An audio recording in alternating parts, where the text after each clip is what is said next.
Socialismo para vocês e capitalismo para nós. Este é o Visão Libertária, sua fonte de informações descentralizadas e distribuídas. Para quem não sabe, Warren Buffett é um dos homens mais ricos do mundo há décadas, mas alcançou o topo do ranking da riqueza mundial apenas uma vez em 2008. Suas capacidades profissionais e seu ímpeto empreendedor são inegáveis. Warren é, sem dúvidas, um dos homens de negócios mais bem-sucedidos da história.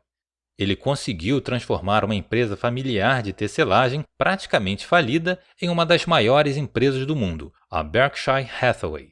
Atualmente, seu patrimônio acumulado supera 100 bilhões de dólares. Buffett é considerado pela maioria das pessoas do mercado financeiro como o maior investidor de todos os tempos e é visto como um verdadeiro guru no ramo. Em 2020, um jovem chinês pagou mais de 4 milhões de dólares apenas para ter um jantar com ele. Sobre o sucesso de Buffett e sua carreira no mercado financeiro e no mundo dos negócios, quase todo mundo já sabe. O que as pessoas não conhecem é a trajetória do seu pensamento político. Por incrível que pareça, o maior investidor de todos os tempos tem fortes opiniões socialistas.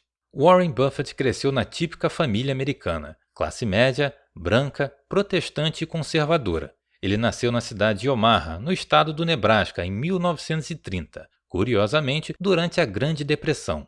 Warren frequentava a igreja com a sua família e sempre foi sedento por conhecimento. Devorava livros desde muito jovem e procurava sempre novas formas de ganhar dinheiro. Em uma de suas primeiras experiências financeiras, Buffett analisou a fundo as estatísticas das corridas no jockey, traçava o histórico dos cavalos, dos corredores e adotou um método que o ajudava a obter algum ganho. Frequentava as corridas e apanhava todos os bilhetes de apostas que eram deixados para trás na arquibancada. Muitas vezes havia revisão do vencedor da corrida e várias pessoas não se preocupavam em guardar os seus bilhetes de apostas. Com isso, Warren se aproveitava dessa oportunidade para tirar uns trocados, quando a revisão anunciava outro vencedor. Durante praticamente toda a sua juventude, Warren trabalhou duro entregando jornais e, no final, conseguiu reunir bons milhares de dólares. Enriquecer era o seu dom, e o tempo era o seu catalisador. Como foi dito anteriormente, a família Buffett era muitíssimo conservadora. Seu pai,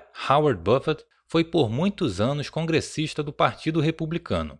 Além disso, ele era um anticomunista ferrenho e seu filho sempre o ajudava nas suas campanhas eleitorais. Warren concordava em tudo com seu pai, que era um homem muito influente em Nebraska e principalmente na cidade de Omaha. A família Buffett sempre frequentava a igreja nos finais de semana e Warren era um menino muito religioso. Com o passar dos anos, o menino foi se distanciando da vida eclesial e, em paralelo a isso, seu pai se tornou amigo de Doc Thompson, um psicólogo influente em Omaha. Embora os dois tivessem ideias de mundo muito parecidas, essa parceria dos dois não foi positiva. Doc Thompson se ofereceu para ajudar Howard na sua campanha eleitoral em uma oportunidade. No entanto, essa foi a única eleição em que Howard foi derrotado.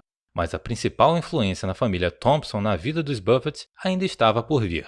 Os anos haviam se passado e agora Warren Buffett estava na Wharton School, mesma faculdade que Donald Trump também estudaria décadas mais tarde. Warren também estudou na University of Nebraska e na Columbia Business School entre os anos de 1947 e 1951. No ano seguinte, Warren Buffett se casou com Susan Thompson, filha de Doc Thompson. E então, os jovens Warren e Suzy se tornaram o senhor e a senhora Buffett.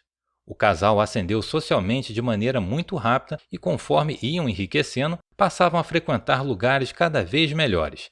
Em poucos anos, Warren já estava bem próximo da elite americana e cada vez mais distante dos ideais religiosos e conservadores que o formaram. A bolha que formava essa elite era composta por grandes corporativistas e políticos da alta cúpula do Partido Democrata.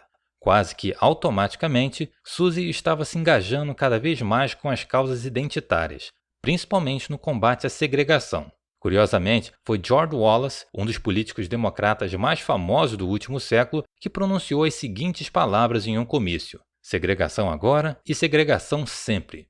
No entanto, por causa da boa vontade característica que a grande mídia tem com o Partido Democrata, Wallace ficou conhecido como um racista arrependido, antes da sua morte nos anos 90. O movimento negro foi o que seduziu Suzy, que em pouco tempo já estava engajada com a causa do aborto, da distribuição de renda e principalmente do controle de natalidade. Influenciado por sua esposa e pelos ambientes que frequentavam, Warren também se sentia cada vez mais atraído por essas ideias. Em 1964, ano em que Howard Buffett morreu, seu filho, que antes o idolatrava em praticamente tudo, agora não concordava com quase nenhum dos ideais que o formaram. Warren Buffett agora era agnóstico e não era mais nem um pouco conservador como seu pai. A morte de Howard foi um divisor de águas na vida de Warren, que ficou profundamente abalado. Por décadas, ele sequer conseguiu abrir as caixas de documentos de Howard que ficava em sua casa. Com isso, Buffett começou a se sentir cada vez mais seduzido pela propaganda dos direitos civis e se aproximou da cúpula do Partido Democrata. Segundo o livro Bola de Neve, sua biografia mais famosa, Buffett parecia sentir uma premência em fazer algo mais pelos direitos civis e sabia que a melhor maneira de servir à causa seria nos bastidores, utilizando seu cérebro e sua sabedoria financeira.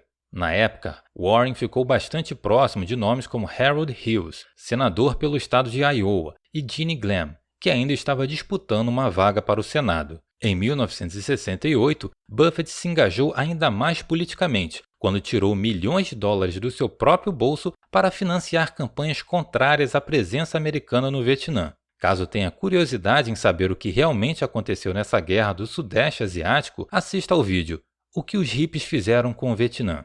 Além de apoiar financeiramente as campanhas eleitorais dos democratas naquele ano, Buffett ainda foi flagrado nas ruas com a sua esposa Suzy utilizando uma capa com o nome de McCarthy, principal senador democrata contrário à presença dos Yankees na Guerra do Vietnã, em suas costas. Após a massiva propaganda contrária à guerra, o país asiático foi tomado pelos guerrilheiros comunistas financiados pela União Soviética e principalmente pela China. Invariavelmente, o projeto ditatorial comunista levou o país a uma das fases mais sanguinárias da história da Ásia. Ainda em 1968, Buffett usou dos seus recursos para apoiar financeiramente o candidato democrata Humphrey, que foi derrotado na época por Richard Nixon. Vale lembrar que Nixon foi o político responsável por colocar um fim no padrão ouro e dando um golpe no mundo inteiro. Warren Buffett sempre entendeu que a propaganda é a arma mais eficiente que existe no planeta. Com isso, desde os anos 70, ele investe no Washington Post e manteve relações bem próximas com a proprietária do jornal, a Madame Kay Graham.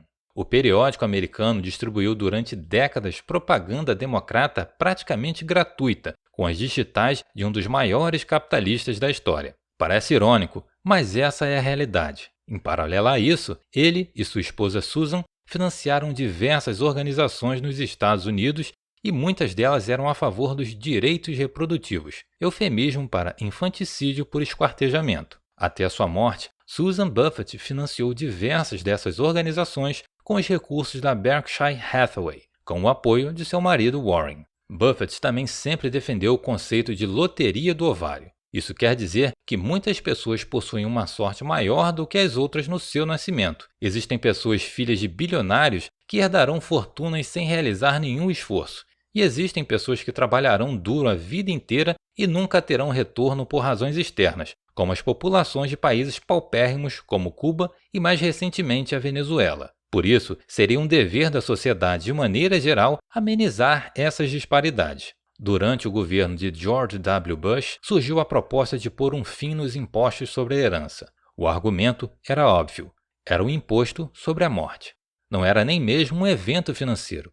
Era basicamente penalizar algo natural da vida. Surpreendentemente, Warren Buffett foi uma das principais pessoas que se opuseram ao fim desse imposto. Ele acreditava que o Estado deveria confiscar ao menos parte dessa herança, pois, segundo ele, esse dinheiro seria utilizado para construir novas escolas e universidades, em vez de ser usado para comprar mais um iate ou uma mansão. A verdade é que muitas das pessoas que eram penalizadas pelo imposto sobre a herança eram agricultores que detinham apenas alguns lotes de terra para se manter.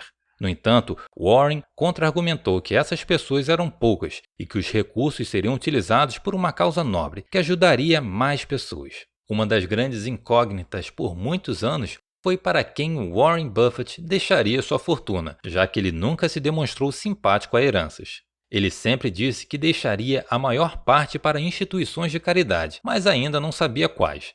No entanto, nos anos 90, ele conheceu o seu herdeiro favorito, Bill Gates. O jovem tinha acabado de fundar a Microsoft, uma das empresas mais disruptivas de todos os tempos. A empresa de Gates tinha mudado o mundo e Warren sempre o considerou um gênio, inteligente.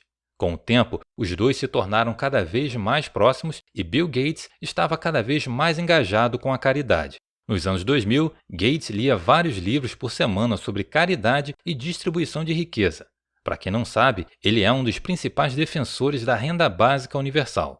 No livro Bola de Neve, Warren declarou que não conhecia ninguém melhor para entregar os seus recursos do que Bill Gates. O que a Fundação Bill e Melinda Gates faz enche os olhos de Warren. A verdade é que a história de Warren Buffett, contada no livro Bola de Neve, comprova várias das tendências da esquerda progressista. Quando Warren ascendeu na vida, passou a conviver com a elite americana, que sempre foi recheada dos principais figurões do progressismo que adotavam a agenda completa. Além disso, está escrito no próprio livro que a compra do Washington Post foi uma maneira que Warren viu de ter mais força política e fazer propaganda gratuita da agenda progressista do Partido Democrata. Assim como no Brasil, a grande mídia americana também sempre foi dominada pela elite socialista. Jamais esteve comprometida com os fatos, mas sempre foi utilizada como meio de propaganda política. A conclusão sobre a vida de um menino caipira protestante que se tornou um dos maiores capitalistas de todos os tempos é quase matemática. A elite tende ao socialismo. Obrigado por sua audiência. Esse artigo foi sugerido e escrito por Pepe D'Ambrosio, revisado por Libertinatio e narrado por Edilé. Se você gostou desse vídeo, clique no ícone de curtir abaixo e compartilhe o vídeo em sua rede social. Se você deseja ser notificado de outros vídeos, se inscreva e depois clique no ícone da campainha. Até a próxima!